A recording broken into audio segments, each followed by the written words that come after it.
Diana Nabatanzi agude mu bintu bibino bikuletedde ate nga Zaira wawali eri ku TikTok ebyebisiyaga bimususeko anytime now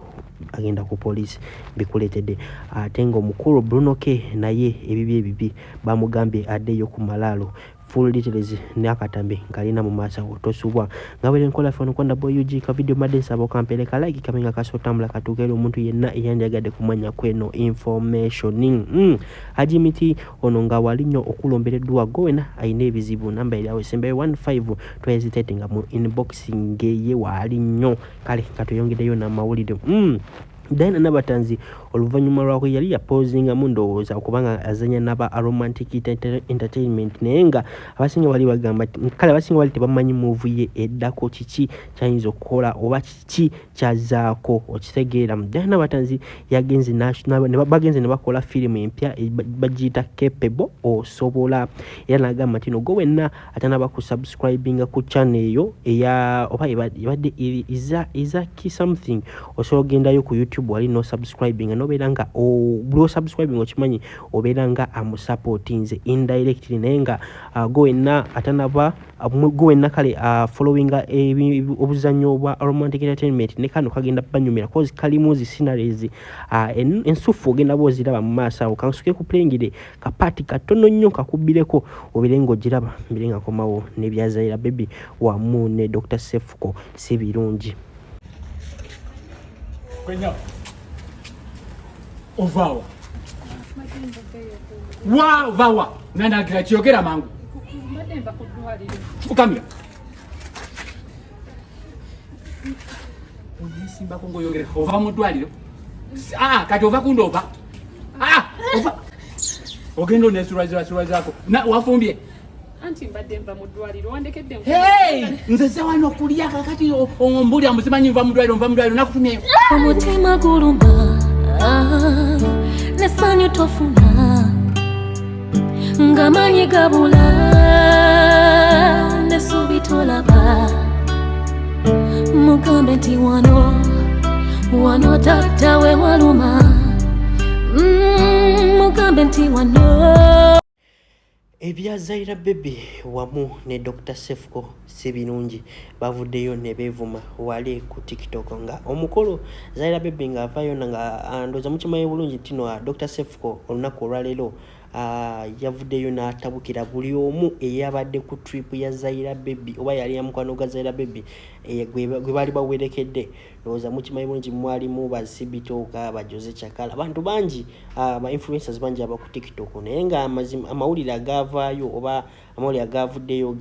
gategezeddwa ntino mbu abagenze yabasinga babadde abasiyazi kati Zaira baby yabadde akubiddeko Dr. Sefuko kwanga Dr. Sefuko yatuwadde amawulire era nga Dr. Sefuko abadde nga kali abadanga asakaga amawulire nga ayagala kugwenga deep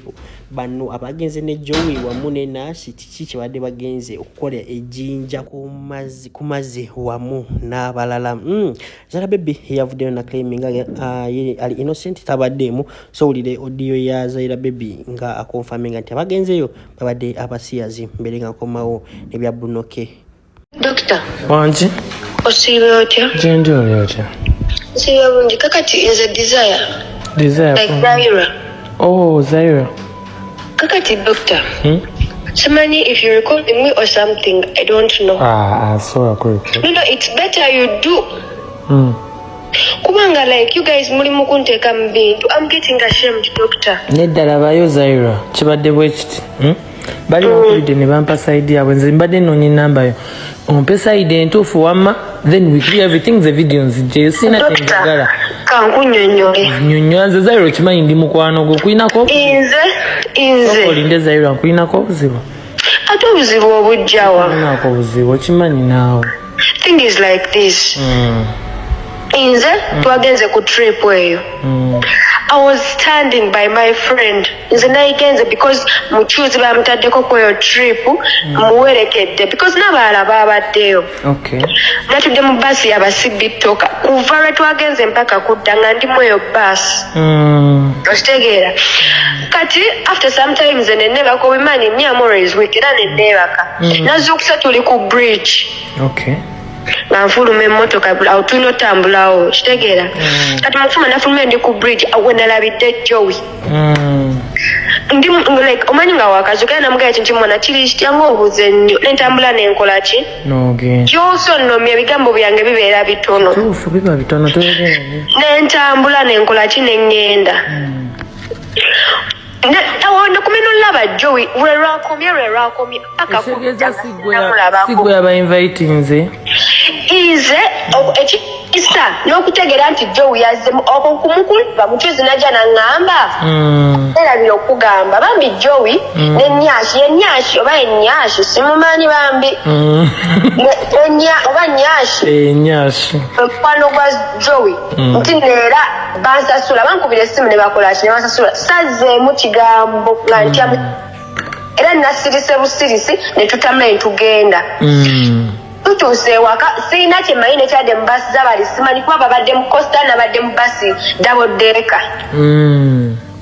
tutuuka ewaka nfuna omulimu nkeera ŋŋenda n'abalive boogera live mpulira Zaira wakoze omupango ne mukuba tegedde tegeeza basi gye wabaddemu ndala basi yange ndala nnyo omanyi endala ennyo and ababaddeyo bandabe nabadde nsanyuka akanesanyuse nga twakagenda wayisewo akaseera katono Bruno K woba olina obudde genda weetondere ku mukyali yafa famire ye gano ge maziga g'oli musasulira ono owokubiri Seithi ali sorted yes ono owokusatu mukwatagane bive mu mawulire owokuna naye mukwatagane kwabangambye alina n'omwana wange weekyeyo n'omulala omuwala omulala Bruno K agenda okujja naye mwetegekere Bruno K noonya passport ensi yonna ekuyo okumpi nga si Uganda yoba ogenda wonna waali because akanyama at the end of the day tekajja kola music tokyalinawo kintu kyonna mu kuinfluencinga nti bakuwadde ambassador deal n'obupiira tokyasobola bukolera kabe because tabwagala mpuliriza anti kituufu nabo takyasobola bukolera